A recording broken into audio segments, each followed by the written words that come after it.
नवरात्रि में जितनी शंकर की आराधना कर सकते हो उतनी करो।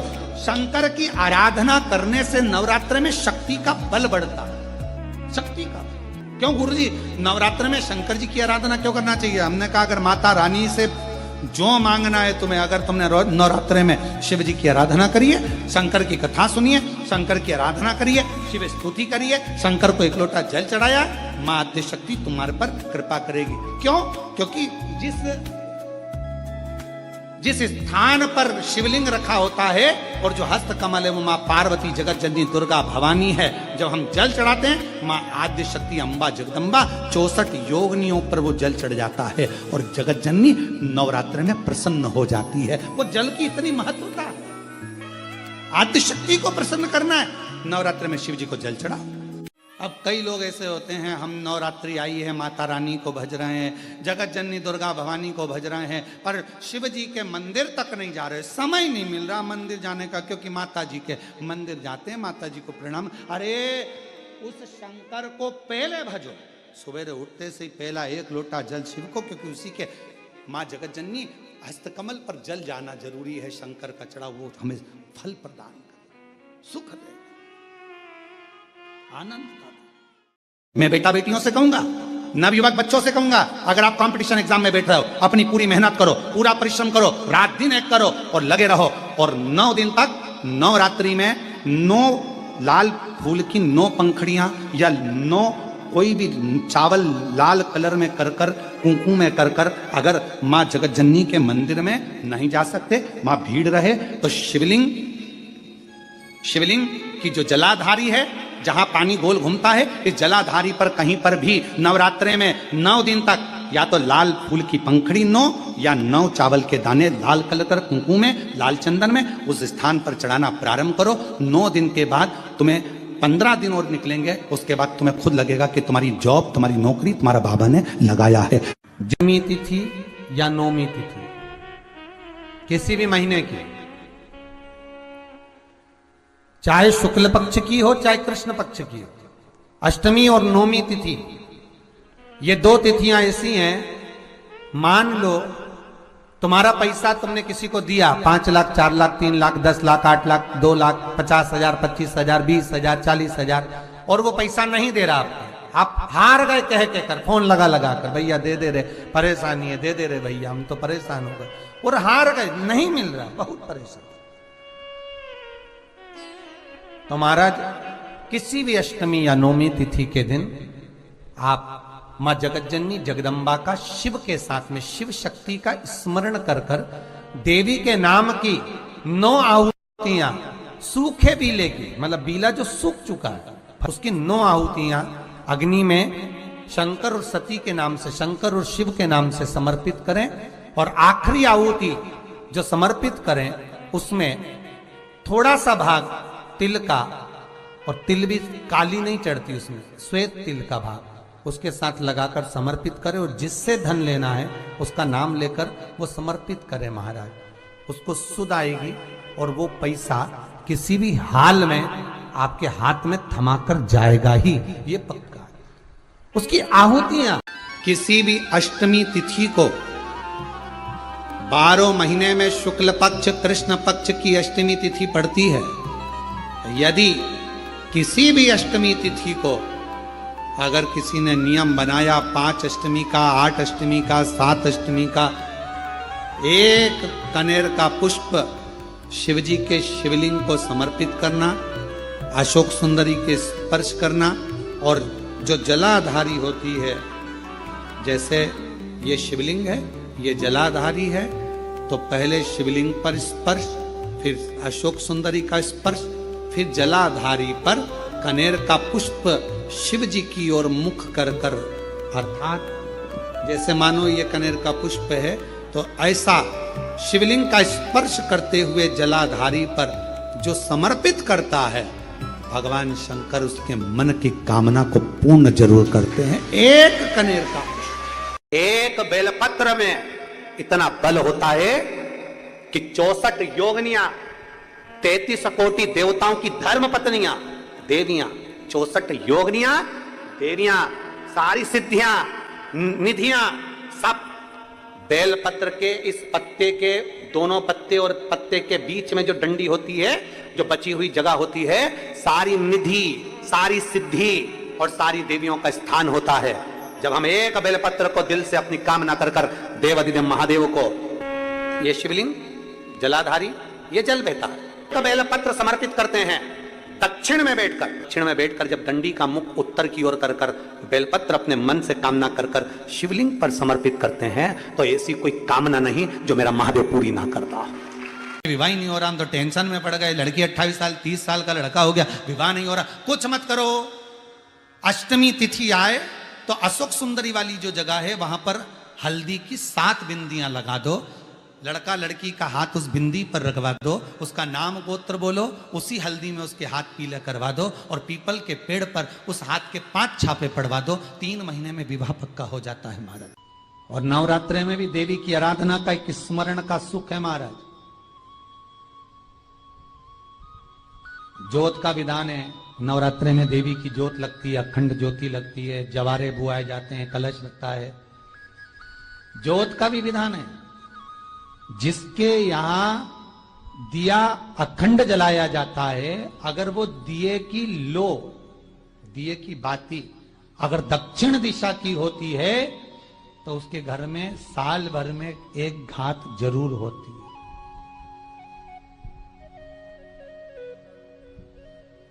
जो दिया अखंड जलता है उसकी बाती का मुख दक्षिण का नहीं होना चाहिए।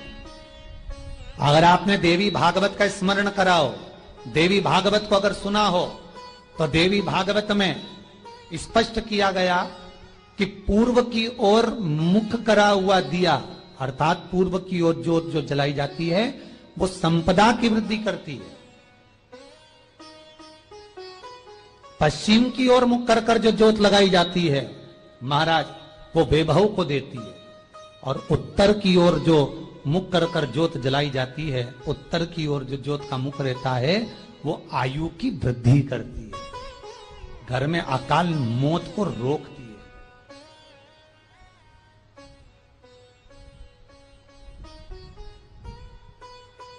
नवरात्रे का जो भाव तत्व है उसको भी अच्छे से समझ लेना। दक्षिण की ओर ज्योत ना लगाएं, अगर आपको लगाना है पूरब की लगाएं, पश्चिम की लगाएं या उत्तर की लगाएं। और जितने दिन महारानी जगदम्बा जगत धात्री दुर्गा भवानी, अब की बार माता जी घोड़े पर आई है, हर बार देवी बदल बदल के आती है, इस बार जो नवरात्रे आए वो घोड़े के आए। तो घोड़े पर जो देवी जी आती है वो समृद्धि को देने वाली आती है, लक्ष्मी की वृद्धि करने वाली आती है। जैसी घोड़े की रफ्तार होती है उस रफ्तार से लक्ष्मी घर में आती है। तो ये मत सोचना कि कोरोना महामारी ने हमको नीचे गिरा दिया या कोरोना महामारी ने रोक दिया, कमाई के स्रोत रोक दिए, धन रोक दिया, चिंता मत करना। मेरी मां जगत जननी दुर्गा भवानी अब की बार घोड़े पर आई है, साल भर में इतना धन दे देगी कि आपने पीछे के 4 साल में नहीं कमाया होगा, इतनी मेरी मां भंडार भर देगी। ये घोड़े पर आई है, कोई साधारण नहीं हो सकता। देवी भागवत में स्पष्ट किया गया, जब जगदम्बा मगर पर आती है उसका भाव अलग है, और जगदम्बा जब हाथी पर आती है उसका भाव अलग है, और जगदम्बा जब घोड़े पर आती है तो जगत को समृद्धिवान बना देती है, वैभव में कमी नहीं आती। अभी भले दुनिया के लोग अभी रोते हैं कि पैसा नहीं आ रहा, कोरोना महामारी ने सब तोड़ दिया, रोक दिया, पर चिंता ना करना, मेरी मां अगर घोड़े पर आई है तो उसका सुख आपको जरूर मिलेगा। एक जरासी मिट्टी की दुकान भी अगर आप खोल कर बैठेंगे तो चांदी और सोना के बराबर कमाएंगे, इतना धन देगी वो मारा, साधारण नहीं है मेरी माता। तात्विक सुख का आनंद देने वाली, लाभ तत्व प्रदान करने वाली। और नवरात्रि में भी अगर आपकी कोई कामना है, आपकी अगर इच्छा है, आपका मन है, तो जगत जननी की आराधना करो। पति और पत्नी में अगर क्लेश है तो जगदम्बा के मंदिर में मक्खन चढ़ाओ, प्रेम बढ़ जाएगा। आपको लगता है कि पति कोई अन्य स्त्री से लगा हुआ है या परिवार टूट रहा है, तलाक तक पहुंच गया है, तो माता के मंदिर में आप ध्वजा लगवाइए, उस ध्वजा पर मक्खन लगाकर लगवाइए, आपको लाभ मिलेगा। महाराज, यदि आपको लगता है कि बच्चे बहुत ज्यादा अपशब्द बोल रहे हैं, मुंह चला रहे हैं, और प्रेम नहीं रख रहे तो माता के मंदिर में लाल पुष्प, लाल चंदन और लाल चूड़ी माँ को समर्पित करिए, प्रेम बढ़ेगा। बच्चा कभी आप जी से कम नहीं बोलेगा, प्रेम की भाषा निकलेगी मुझसे। मां जगतजननी की आराधना, जगदम्बा की उपासना। नवरात्रे में 9 दिन में से कोई एक दिन ऐसा ले लो जिस दिन कन्याओं का भोजन कराओ, साथ में उनको लाल चुनरी ओढ़ाओ या कोई लाल वस्त्र, लाल पूजन की सामग्री उनको दो, सुख मिलेगा, आनंद आएगा। अष्टमी के दिन कन्याओं का भोजन कराओ या नवमी के दिन कन्याओं का भोजन कराओ, पर देवी भागवत तो कहती है, देवी भागवत तो वर्णन करती है कि पहले नवरात्रे से लेकर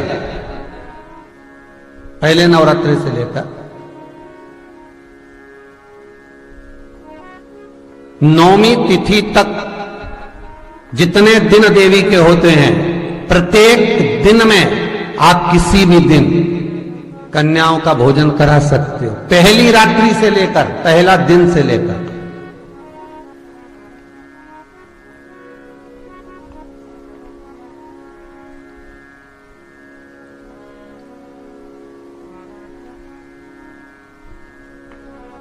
नवरात्रि मालूम है कब से लगती है? आप लोगों को ज्ञात होगा ना, नवरात्रि कब से लगती है? अमावस्या से कि एकम से? अरे जितने लोग सुन रहे हो जरा बोलो तो भाव से। अमावस्या से लगती है कि एकम से लगती है? तो सब लोग कहेंगे महाराज जी पड़वा से लगती है, एकम से। पर देवी भागवत कहती है अगर एकम से लगी तो नवरात्रि पूर्ण कैसे हुई? एकम का दिन लगी तो एकम के दिन की रात्रि, फिर दूज के दिन की रात्रि, तीज के दिन की रात्रि, चतुर्थ दिन की रात्रि, पंचम दिन की रात्रि, छठे दिन की, सातवें दिन की, आठवें दिन की, 9वें दिन की रात्रि। पर 9वें दिन तो सुबेरे पूजन करके, यज्ञ करके, अनुष्ठान करके देवी को विसर्जन कर दिया, फिर नवरात्रि पूर्ण कैसे हुई? नवरात्रि की पूर्णता होती है अमावस्या की रात से गिनी जाती है। कौन से दिन से गिनते हैं? अमावस्या की रात्रि, फिर एकम की रात्रि, फिर दूज की रात्रि, ऐसे गिनते गिनते अष्टमी की रात्रि तक और नवमी के दिन सुबह तक या दोपहर तक या शाम तक, जब तक आप यज्ञ ना करें तब तक ये 9 रात्रियां पूर्ण गिनी जाती हैं महाराज देवी भागवत के हिसाब से। पूर्णता में गिनी जाती। अब हमने कन्या भोजन का जो क्रम बनाया, अष्टमी के दिन करा देंगे, नवमी के दिन करा देंगे, इस तिथि को करा देंगे, पर भाव देखिए, शास्त्र कहता है भूखे को भोजन जब कराइए जब उसको भूख लगी हो, और ऐसों को कराइए जिसको जरूरत पड़ रही है।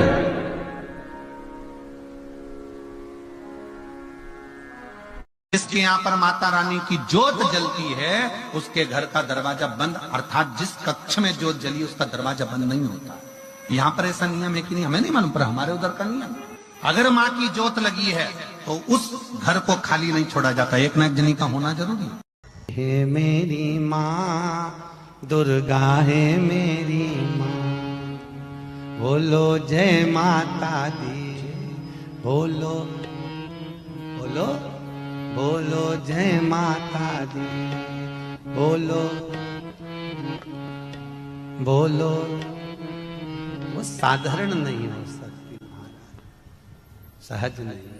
कि मन मेरा मंदिर आंखें दिया बाती, होठों की है तालियां रोम फूल बाती, रोम रोम जीवा तेरा नाम पुकारती, आरती ओ मैया आरती ओ, शेरा वाली है माँ तेरी आरती, लाटा वाली है माँ तेरी आरती।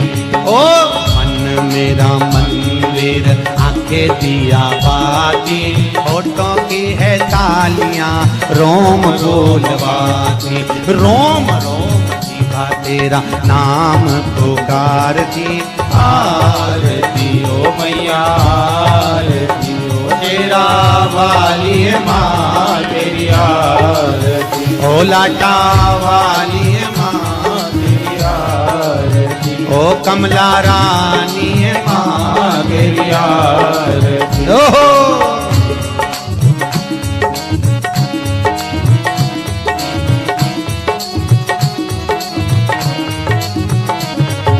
प्रेम से बोलो जय माता दी, सारे बोलो जय माता दी, मैं नहीं सुनिया जय माता दी, सारे बोलो जय माता दी, माँ कमला रानी जय माता दी, माँ जग कल्याणी जय माता दी, माँ अम्बे रानी जय माता माँ दी, तुलजा रानी जय माता दी, जय माता दी जय माता दी, जय माता दी जय माता ओ दी। मन मेरा मंदिर आके दिया बाती होठों की है तालियां रोल फूल पाती रोम रोम जीवा तेरा नाम पुकारती आरती ओ मैया आरती ओ शेरा वाली माँ तेरी आरती। ओ कमला रानी है माँ तेरी आरती ओ तुलजा रानी है माँ तेरी आरती।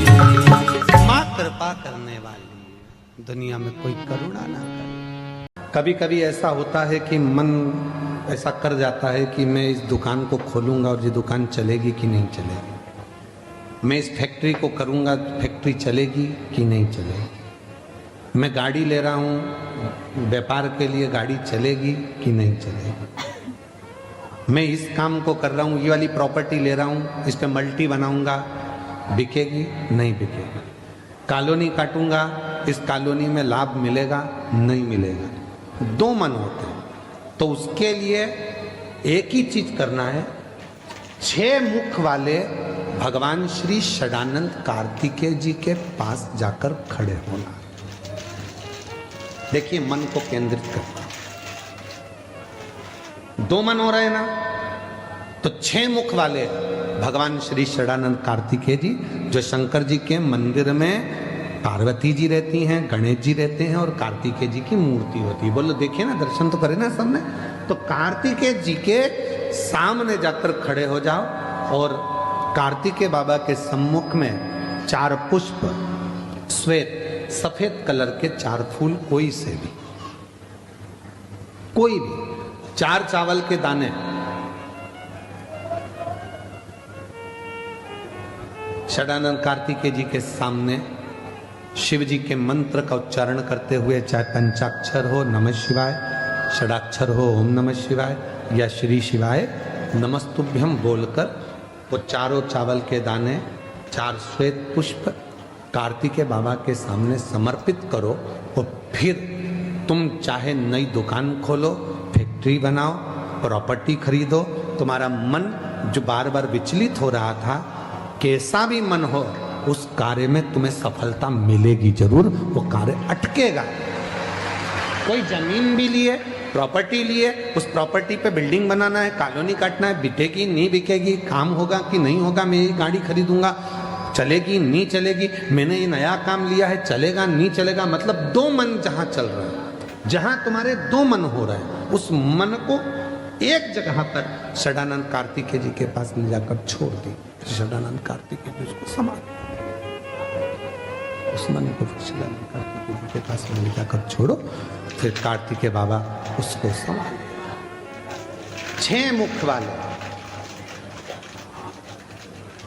6 मुख में षडानंद कार्तिकेय जी उसको संभाल। छठ के दिन अगर षडानंद कार्तिकेय जी महाराज का नाम लेकर 6 बेलपत्र और उस 6 बेलपत्र पर 6 दुर्वा, 6 पुष्प, 6 अक्षत के दाने रखकर षडानंद कार्तिकेय बाबा के स्मरण कर कर शिवलिंग की जो जलाधारी है, उस जलाधारी पर जहाँ अशोक सुंदरी का स्थान है उसी के पास में कार्तिकेय जी का स्थान है।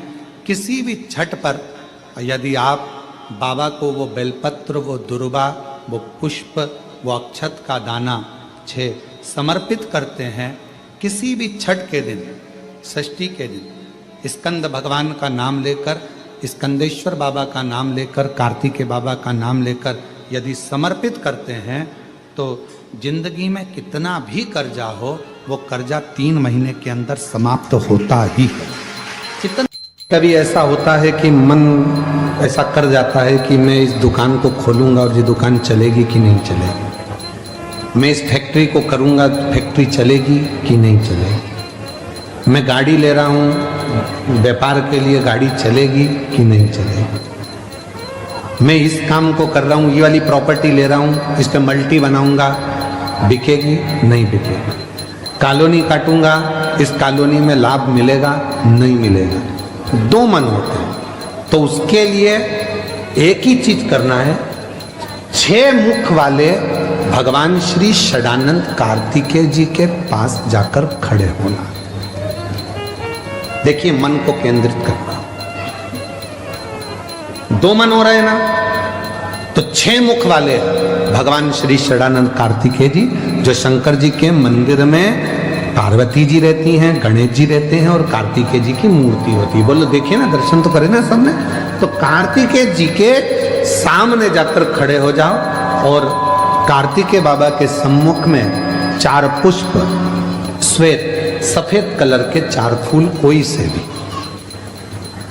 कोई भी, 4 चावल के दाने, षडानंद कार्तिकेय जी के सामने शिव जी के मंत्र का उच्चारण करते हुए, चाहे पंचाक्षर हो नमः शिवाय, षडाक्षर हो ओम नमः शिवाय या श्री शिवाय नमस्तुभ्यम बोलकर वो 4 चावल के दाने, 4 श्वेत पुष्प कार्तिकेय बाबा के सामने समर्पित करो। और फिर तुम चाहे नई दुकान खोलो, फैक्ट्री बनाओ, प्रॉपर्टी खरीदो, तुम्हारा मन जो बार बार विचलित हो रहा था, कैसा भी मन हो, उस कार्य में तुम्हें सफलता मिलेगी जरूर, वो कार्य अटकेगा। कोई जमीन भी लिए, प्रॉपर्टी लिए, उस प्रॉपर्टी पे बिल्डिंग बनाना है, कॉलोनी काटना है, बिकेगी नहीं बिकेगी, काम होगा कि नहीं होगा, मैं ये गाड़ी खरीदूंगा, चलेगी नहीं चलेगी, मैंने ये नया काम लिया है, चलेगा नहीं चलेगा, मतलब 2 मन जहां चल रहे हैं, जहां तुम्हारे 2 मन हो रहे हैं, उस मन को एक जगह पर षडानंद कार्तिकेय जी के पास ले जाकर छोड़ दी। षडानंद कार्तिकेय जी उसको संभाल, उस मन को षडानंद कार्तिकेय जी के पास ले जाकर छोड़ो, फिर कार्तिकेय बाबा उसको संभाल।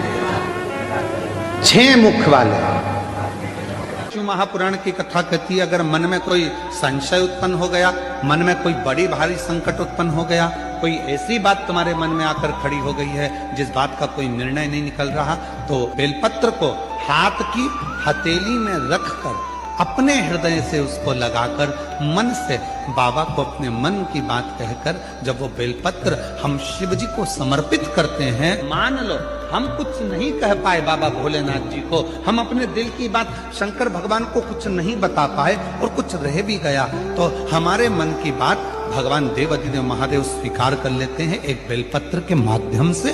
जो हम चाहते हैं शिव उसको स्वीकार कर कर हमारी झोली खुशियों से भरना प्रारंभ कर। एक बेलपत्र हमारी पूरी बात को शिव जी तक कह देते। पत्ता होता है जिसमें ब्रह्मा विष्णु महेश तीनों होते हैं, 64 योगनियां देवियां भी इसमें विराजमान हैं और 33 कोटि देवी देवता भी इसमें विराजमान हैं। एक बेलपत्र, कभी मौका लगे आपके जीवन में, अभी जब दुख तकलीफ कष्ट बहुता मात्रा में लगे, तब प्रयास करिए कि एक बेलपत्र का पत्ता अपने हृदय का भाव लेकर जब शिव मंदिर में जाओ, शंकर भगवान को जब भी समर्पित करो, तो पहले अगर कोई बहुत विषम स्थिति में फंसे हुए हो, बहुत कष्टमय परिस्थितियों में फंसे हुए हो, और निकलने के लिए एक बेलपत्री का पत्ता अशोक सुंदरी वाली जगह पर चढ़ाकर, जल चढ़ाकर उसी को शिव जी पर चढ़ाया जाता है और शंकर भगवान पर वो जल समर्पित करा। जो कलश में जल है वो शिव। किस किस जगह पर चढ़ाना है? उसी पत्ते को पहले कहां चढ़ाना है? अशोक सुंदरी वाली जगह।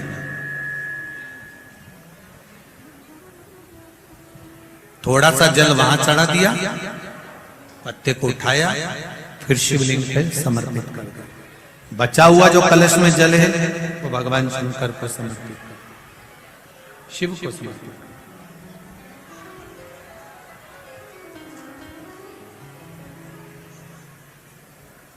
अभी रखो, कथा के विराम पर ले लो। दो जगह पर जल चढ़ाना अगर कहीं विषम परिस्थिति में लगता है, ऐसा लगता है कि ये विषम परिस्थिति है, ये उसको साधना है और इस दलदल से बाहर निकलना है, तो उसके लिए पहले अशोक सुंदरी वाली जगह जल, फिर शिवलिंग पर बेलपत्र, वही चढ़ा हुआ बेलपत्र, ज्यादा नहीं।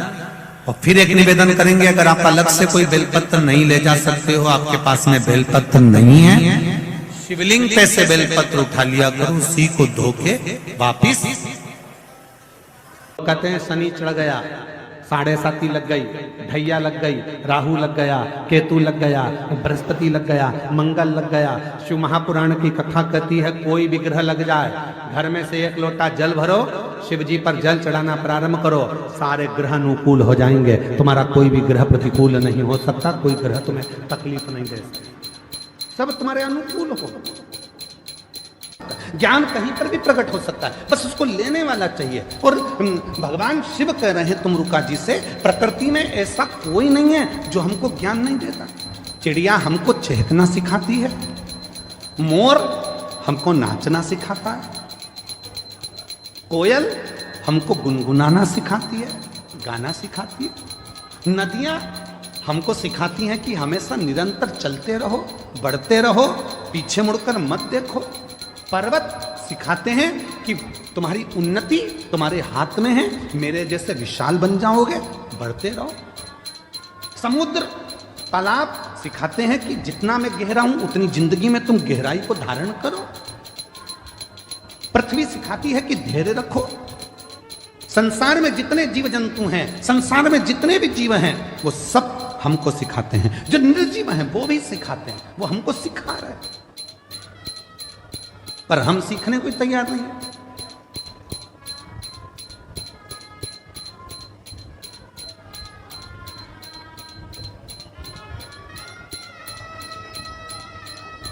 सास कहती है ये कल की आई हुई बहू की सुनूंगी मैं।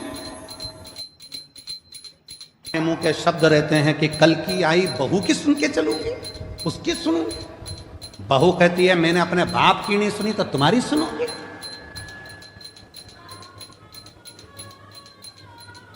बेटा कहता है मैं तुम्हारी नहीं सुनूंगा ऑफिस में। बाप कहता है मैं बेटे की नहीं सुनूंगा। अकड़ को त्याग दो। शंकर भगवान ने पार्वती को अपना बनाने से पहले कामदेव को जलाकर भस्म कर दिया, क्योंकि जहां काम होता है वह अहम भी आता है। जहां काम होगा वहां हम आएगा। किसी किसी के मन में विद्या का अहंकार हो जाता है। लंकापति रावण को देखो ना, उसने भी कह दिया था मैं विभीषण की सुनूंगा, विभीषण की, ये मुझे सुनाएगा। फिर एक दिन कह दिया ना ना तुम चुप रहो, मैं तुम्हारी भी नहीं सुनूंगा। मंदोदरी से कह दिया तू मेरी पत्नी है, मैं तेरी सुनूंगा। और किसी की नहीं सुनी तो आखिरी में पूरा लंका जल के भस्म हो गई, परिवार नष्ट हो गया, बर्बाद हो गया लंकापति रावण। इसलिए शिव महापुराण की कथा कहती है शंकर जी के परिवार में ऐसा नहीं है कि कोई किसी की नहीं सुनता। शिव के परिवार में शंकर भगवान की सब सुनते हैं, इसलिए शिव परिवार श्रेष्ठ माना गया। इसलिए शिव परिवार श्रेष्ठ माना गया। गणेश जी भी शंकर जी की सुन रहे हैं, पार्वती जी भी शंकर जी की सुन रही है, कार्तिकेय भी शंकर जी की सुन रहे हैं, सर्प भी सुन रहा है, मोर भी सुन रहा है, चूहा भी सुन रहा है, नंदी भी सुन रहा है, शेर भी सुन रहा है। और अगर शेर नहीं सुनता शंकर भगवान की तो शंकर भगवान का क्या बागंबर होता? परेशानी। और हम और आप कितने विचारों में पड़े हुए हैं। हम लोग विचार करते हैं मुझे ये परेशानी है, मुझे ये परेशानी है, मुझे ये परेशानी है। याद रखना जिंदगी में ऐसा कोई संसार में मृत्यु लोक में पैदा नहीं हुआ जिसके मस्तक पर टेंशन नहीं हुआ। सबको चिंता है, सबको टेंशन है, सबको कुछ ना कुछ परेशानी है। समस्या का हल अपने को करना है। हम अपनी जिंदगी में अगर दुख आया है तो एक लोटा जल चढ़ाकर उस दुख को भी अपने को ही काटना है, कोई दूसरा नहीं काटेगा। संसार में कोई पैदा नहीं हुआ जो तुम्हारे दुख को काट दे। याद रखना, कहीं का महाराज तुमसे कह दे कि मेरे पास आकर बैठो मैं तुम्हारा दुख काट दूंगा, समझ लेना पक्का बेवकूफ बना रहा है, 1,00,000 2 लाख लेके चले जाएगा। सब बेवकूफ बना रहा है। कोई किसी का दुख नहीं काट सकता। संसार में कोई पैदा नहीं हुआ कि किसी का दुख काट दे। भगवान राम की जिंदगी में भी दुख आया था, 14 वर्ष का वनवास आया था, बड़े बड़े गुरु उनके पास में थे, विद्वान विद्वान उनके ऋषि उनके पास में थे, वो भी राम जी का दुख नहीं काट पाए। क्यों? राम जी ने पूछा मेरी जिंदगी में दुख आया, सीता मैया की जीवन में दुख आया था, इतने बड़े बड़े उनके पिता जनक जैसे विद्वान थे तो दुख का नहीं काट पाए। क्यों? क्योंकि जो हमारे पिछले कर्म का भोग है वो हमको खुद भोगना पड़ेगा, अपना दुख खुद को काटना पड़ेगा, कोई नहीं काटे। सारी समस्या का हल एक लोटा जल, और वो एक लोटा जल तुम्हें चढ़ाना पड़ेगा, तुम्हें। इसलिए शिव महापुराण की कथा बार बार कहती है कि एक लोटा जल लेकर मंदिर जाओ, एक लोटा जल लेकर मंदिर जाओ, एक लोटा जल लेकर मंदिर जाओ। क्यों? क्योंकि तुम खुद चल कर जाओगे, उसके दरवाजे पर तुम्हारा अपना दुख है वो स्वयं काटेगा। बेटे का वो खुद काटेगा, बेटी का वो खुद काटेगा। अब मालूम पड़े तो तुम सोचो कि मेरी बेटी के लिए मैं कुछ कर दूं गुरुजी, मेरे बेटे के लिए मैं कुछ कर दूं गुरुजी। जिसके कर्म का जिसको भोगना, और अगर किसी के करने से हो सकता है तो करके देखो। किसी ने पूछा गुरुजी बहू कौन से कर्म से मिलती है?